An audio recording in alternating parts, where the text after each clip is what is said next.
134 साल पहले अनागरिक धम्पाल ने कहा कि ये लड़ाई श्रीलंका के अनागरिक धम्पाल की नहीं है, ये श्रीलंका के भिक्षुओं की नहीं है,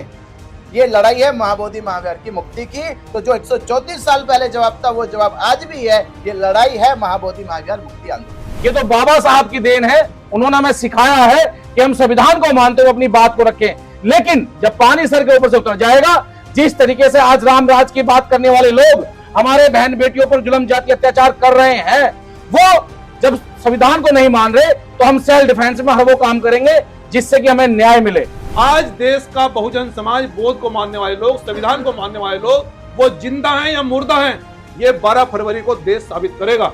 और अगर आप जिंदा हैं तो 12 फरवरी को ये आप साबित करेंगे कि हमारा पहला ये पूरे देश में बता दे कि जो 12 फरवरी 2025 से महाबोधि महावीर मुक्ति आंदोलन बोधगया से शुरू हुआ, आज उस आंदोलन की इतनी बड़ी ताकत पूरे देश में इकट्ठा हुई कि जेल से आने के बाद हमने महाराष्ट्र में धम्म ध्वज यात्रा संपूर्ण महाराष्ट्र में निकाली, जिसमें लाखों लोगों का बड़ा बहुमत समर्थन साथ सहयोग मिला। उसके बाद यात्रा कर्नाटक, मध्य प्रदेश, अब छत्तीसगढ़ में शुरू होने जा रही है, गुजरात, यानी तमाम जितने भी हमारे देश में हिंदी भाषित, खास तौर पे जहाँ हिंदी सुनी जाती, हिंदी बोली जाती है, उन सब में महाबोधि महावीर मुक्ति के प्रोग्राम आने वाली 12 फरवरी 2026 दिल्ली में एकजुट हो रहे बौद्धों के जन समर्थन में संपूर्ण भारत में ये आंदोलन चालू है। इस आंदोलन की ताकत आज देखी गई जब बिहार की राजनीति में पहली बार बिहार की राजनीति में राजनीतिक पार्टियों के मैनिफेस्टो में महाबोधि महाविहार मुक्त करके बौद्धों को सौंपा जाएगा, ऐसी बात कही जा रही है। ये बात तब कही जा रही है जब हमने पूरे देश में आंदोलन को जन आंदोलन बनाने में काम किया। आज ये आंदोलन पूरे देश के बौद्धों की आस्था, विश्वास, अस्मिता, स्वाभिमान का आंदोलन बन गया और ये आवाज धीरे धीरे राजनीति के गलियारों तक गूंजने लगी। आज हमें यह विश्वास होने लगा है कि जब बिहार राजनीति के मैनिफेस्टो में ये बात उठाई जा सकती है, तो आने वाले दिनों में हम अपने उद्देश्य में सफल हो जाएंगे कि जैसे ही बिहार की सरकार बनती है जिस भी पार्टी की, उस पार्टी से ये ताकत मिलाकर हम लोग अपना जो अधिकार है बेटी एक्ट रद्द कराने का, महाबोधि महावीर मुक्त कराने का, उसमें सफल होंगे। उसकी तैयारियां पूरे देश भर में चल रही है। तो ये तैयारियों को लेकर हमने सोचा कि समाज कैसे एकजुट होगा, समाज को कैसे एक जगह लाया जाए, क्योंकि ये आंदोलन 134 साल से एक लंबे समय से चल रहा। 6 पीढ़ियां इस आंदोलन में लड़ते लड़ते चली गई और 7वीं पीढ़ी में हम इस आंदोलन में खड़े हैं। आप लोग इस 7वीं पीढ़ी के आंदोलन को पूरे देश और दुनिया के नजरों में लेकर आए। तो हम नहीं चाहते कि 134 साल और इंतजार किया जाए।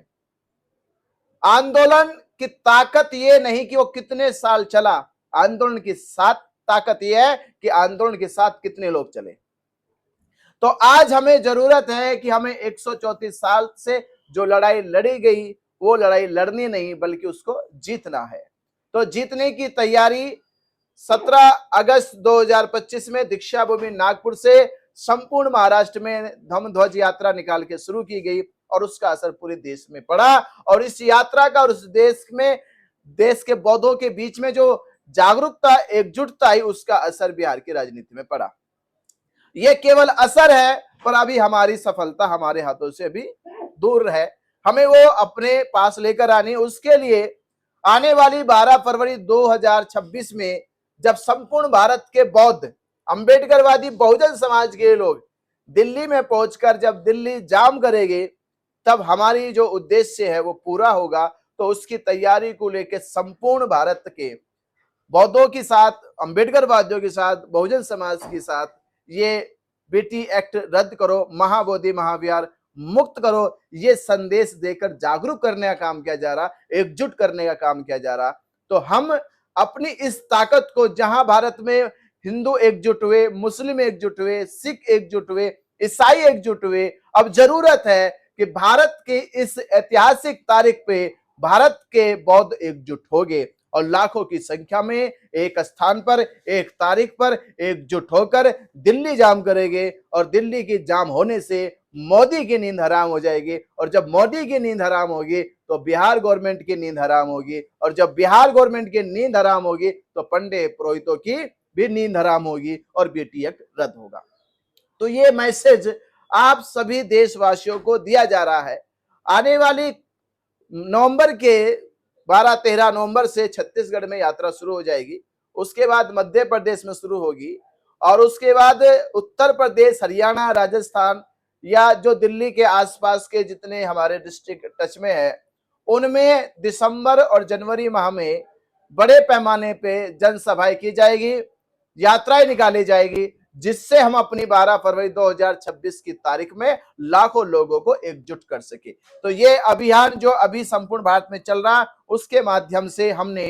12 फरवरी को लाखों लोग दिल्ली में एकजुट करने का ये प्रयास किया और आज ये पीसी मुख्य तौर पे 12 फरवरी 2026 को संपूर्ण भारत के बौद्ध एकजुट हो उसके लिए आह्वान की आज पीसी है। ये कॉन्फ्रेंस है कि आज से हमने ये संदेश आज पूरे देश में चला जाए कि 12 फरवरी 2026 को संपूर्ण भारत के बौद्ध दिल्ली एकजुट हो। संपूर्ण भारत के बौद्धों का आंदोलन होगा। पूरे देश के बौद्ध सभी राज्यों से हजारों की संख्या में आ रहे, उसकी तैयारी हम इसीलिए हर एक राज्य में जाके कर रहे हैं। राज्यों में जा रहे, सभाएं कर रहे, यात्रा निकाल रहे, उन्हें जागरूक कर रहे, एकजुट कर रहे, उन्हें प्रेरित कर रहे, उनकी अस्मिता, उनकी संस्कृति, उनकी विरासत का एहसास करा रहे और कह रहे कि अगर ये विरासत संस्कृति बचेगी तो बौद्धों का इतिहास बचेगा। जब माहौल खड़ा होता है, देश और दुनिया में एक बात कही गई है कि आदमी जब निकलता है तो देखकर निकलता है भीड़ कितनी सड़कों पे है। तो हमें पहले सड़कों पे ऐसे लोगों को लाना होगा जिनका विश्वास, जिनका संकल्प है ये कि महाबोधि महाविहार मेरे मरने से पहले मुक्त हो जाए। तो जिन्होंने ठान लिया है वो लाखों लोग आ रहे और इन लाखों लोगों को जब सड़कों पे पूरा बौद्ध जगत, बौद्ध समाज देखेगा, अंबेडकरवादी समाज देखेगा, तो मैं कह रहा हूं कि जो घरों में बैठे खिड़कियों से झांक कर देख रहे वो दरवाजे खोलकर इस जनसमूह के आंदोलन के साथ खड़े हो गए। क्यों हमारे बड़े भिक्षु है, सम्मानित भिक्षु है, तो हम उनके लिए मंच तैयार कर दे, उनके लिए समाज तैयार कर दे और ये विश्वास है जो आने वाली 12 फरवरी 2026 का आंदोलन है वो उन्हीं वरिष्ठ भिक्षुओं के नेतृत्व में लड़ा जाएगा, वो ऑल इंडिया भिक्षु संघ के नेतृत्व में लड़ा जाएगा। आज हम ये पीसी के माध्यम से कह रहे, ये बहुत अच्छा सवाल किया क्योंकि ये सवाल होने से ही बौद्ध भिक्षुओं में भी,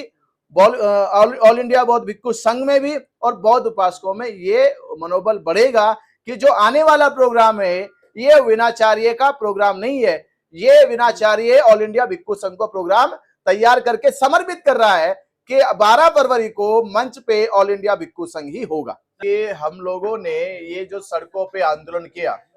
जो दिन रात सड़कों पे चलकर समाज को जगाने का काम किया, बरसात में चले, बारिश भी आई, तूफान भी आई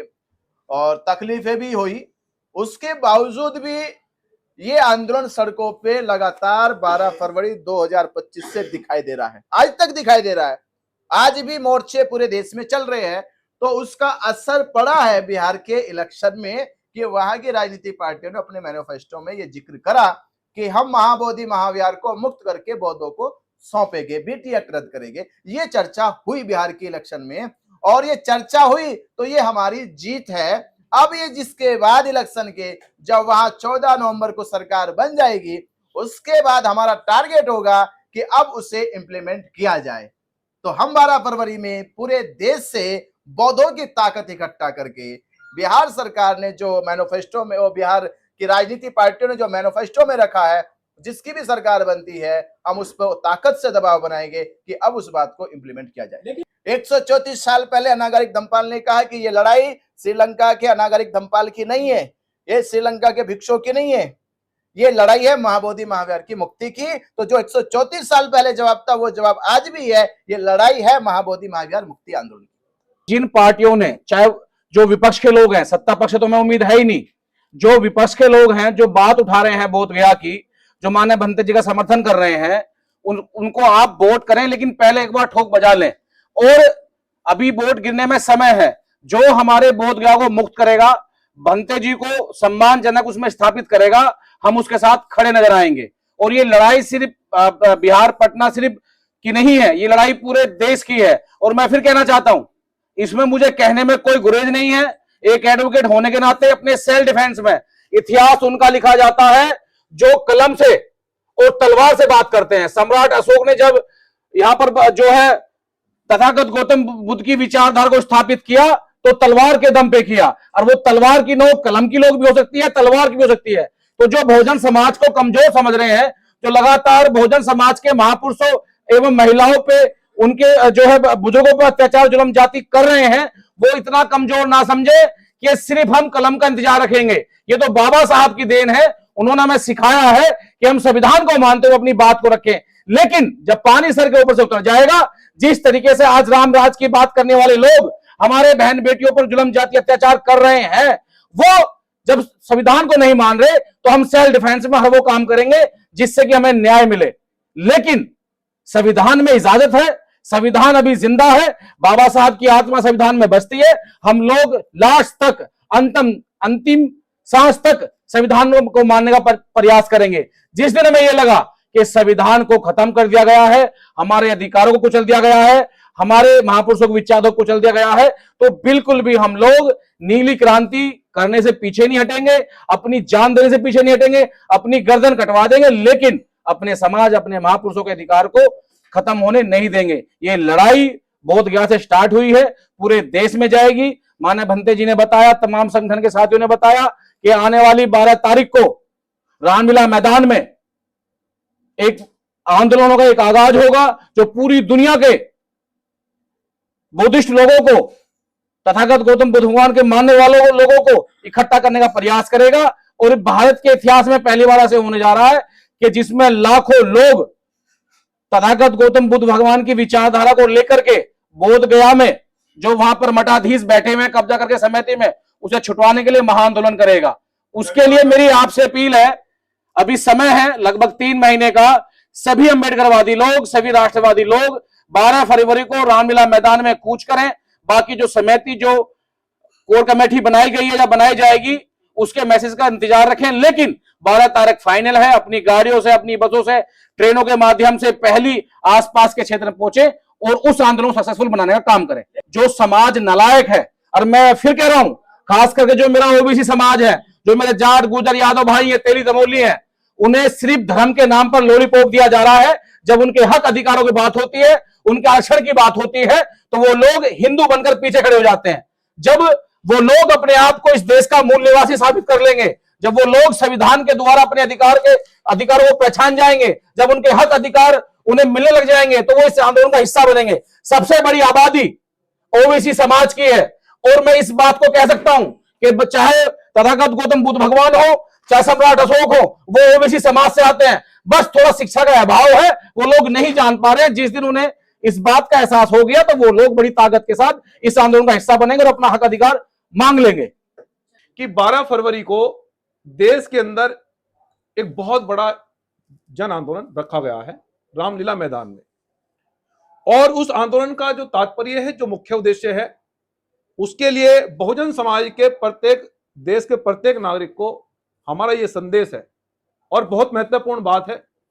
कि जब बाबा साहब डॉक्टर अंबेडकर ने 14 अक्टूबर 1956 में जब यह देखा कि देश के सबसे बड़े समुदाय के साथ में जातीय भेदभाव, ऊंच नीच और बहुत बड़े पैमाने पर अत्याचार हो रहा है, तो बाबा साहब डॉक्टर अंबेडकर ने देश के सभी लोगों को कहा कि बौद्ध बनिए। बुद्ध का रास्ता समता, समानता, न्याय का प्रतीक है, और वो भाईचारे का प्रतीक है, जो एक कंट्री में नहीं, देश की 56 कंट्रियों में स्थापित है। लेकिन जिस समय बाबा साहब ने हमें बौद्ध में बनने का संदेश दिया, आज उनके जाने के बाद, इतने साल बाद भी भंते विनयचार्य जी ने इस आंदोलन को इसलिए आगाज किया है कि बाबा साहब डॉक्टर अंबेडकर इस आंदोलन को 1956 में अकेले लड़ रहे थे, और लगभग 4.5 लाख लोगों के साथ में उन्होंने इस आंदोलन को बड़ी मजबूती से आगे बढ़ाया। लेकिन उनके संघर्ष, उनका बलिदान से आज देश का बहुजन समाज, बौद्ध को मानने वाले लोग, संविधान को मानने वाले लोग, वो जिंदा हैं या मुर्दा हैं, ये 12 फरवरी को देश साबित करेगा। और अगर आप जिंदा हैं तो 12 फरवरी को ये आप साबित करेंगे कि डॉक्टर अंबेडकर जी के मानने वाले लोग, संविधान को मानने वाले लोग और जो बाबा साहब डॉक्टर अंबेडकर ने हमें मार्ग दिखाया, वो हम सब लोग बड़ी मजबूती से, और इस आंदोलन का मैं कार्यकर्ता होने की वजह से ये भी अपील कर रहा हूं कि पूरे देश से हम लोग एडीसी से लेकर चोटी तक का जोड़ लगा देंगे। और बहुजन समाज से मैं विशेषकर अपील कर रहा हूं कि इस देश की व्यवस्था ने हमें केवल मजदूरी करने के लिए लगाया गया, और मजदूरी करके उन्होंने ये कहा कि तुम्हें मजदूरी के अलावा किसी चीज पर ध्यान नहीं देना है। लेकिन बाबा साहब ने कहा कि आप लोग जब तक सामाजिक आंदोलन नहीं करोगे, जब तक तुम मजदूर रहोगे, जब तक तुम्हारे ऊपर जूते फेंके जाते रहेंगे, जब तक आईएएस पीसीएस की वैल्यू भी जीरो रहेगी। लेकिन आज बहुजन समाज शिक्षित भी है, पढ़ा लिखा भी है, इसलिए वो 12 फरवरी को अपने घर से निकलकर अपने पैसों पर, अपने किराए से, क्योंकि बहुजन आंदोलन आप लोग जानते हैं कि वो बहुजन आंदोलन अपनी ही मेहनत और मजदूरी के पैसे से आगे बढ़ाता है। ये इतिहास रहा है, ये काशीराम साहब ने भी ये स्थापित किया है, बाबा साहब डॉक्टर अंबेडकर, फुले साहब अंबेडकर ने भी स्थापित किया है। इसलिए आपको देश का सबसे बड़ा आंदोलन 12 फरवरी को दिल्ली में होने जा रहा है, जो संविधान लेकर पूरे देश के लोग पहुंचने का काम करेंगे। और दूसरा मुद्दा, सम्मानित साथियों, जिस प्रकार से चीफ जस्टिस जी पर हमला हुआ है और आईपीएस पूर्ण सिंह जी पर आत्महत्या करनी पड़ी, और महाराष्ट्र, राजस्थान, छत्तीसगढ़, तेलंगाना, असम, बिहार, और जिस प्रकार से इन राज्यों में एससी एसटी पर लगभग आंदोलन लगातार अत्याचार हो रहा है, उत्तर प्रदेश में बहन बेटियों के लगातार बलात्कार हो रहे हैं, ये इसका सबसे बड़ा कारण, क्योंकि बहुजन समाज सोया हुआ है, और जो सोए हुए समाज होते हैं, जो वो लोग, वो समाज मुर्दे के समान होता है। जो लोग आवाज नहीं उठाते वो केवल लाशें उठाते हैं। आपको 12 फरवरी को यह साबित करना है कि अब बहुजन समाज लाशें नहीं उठाएगा, अब वो आवाज उठाएगा, और बौद्ध में हम लेकर रहेंगे।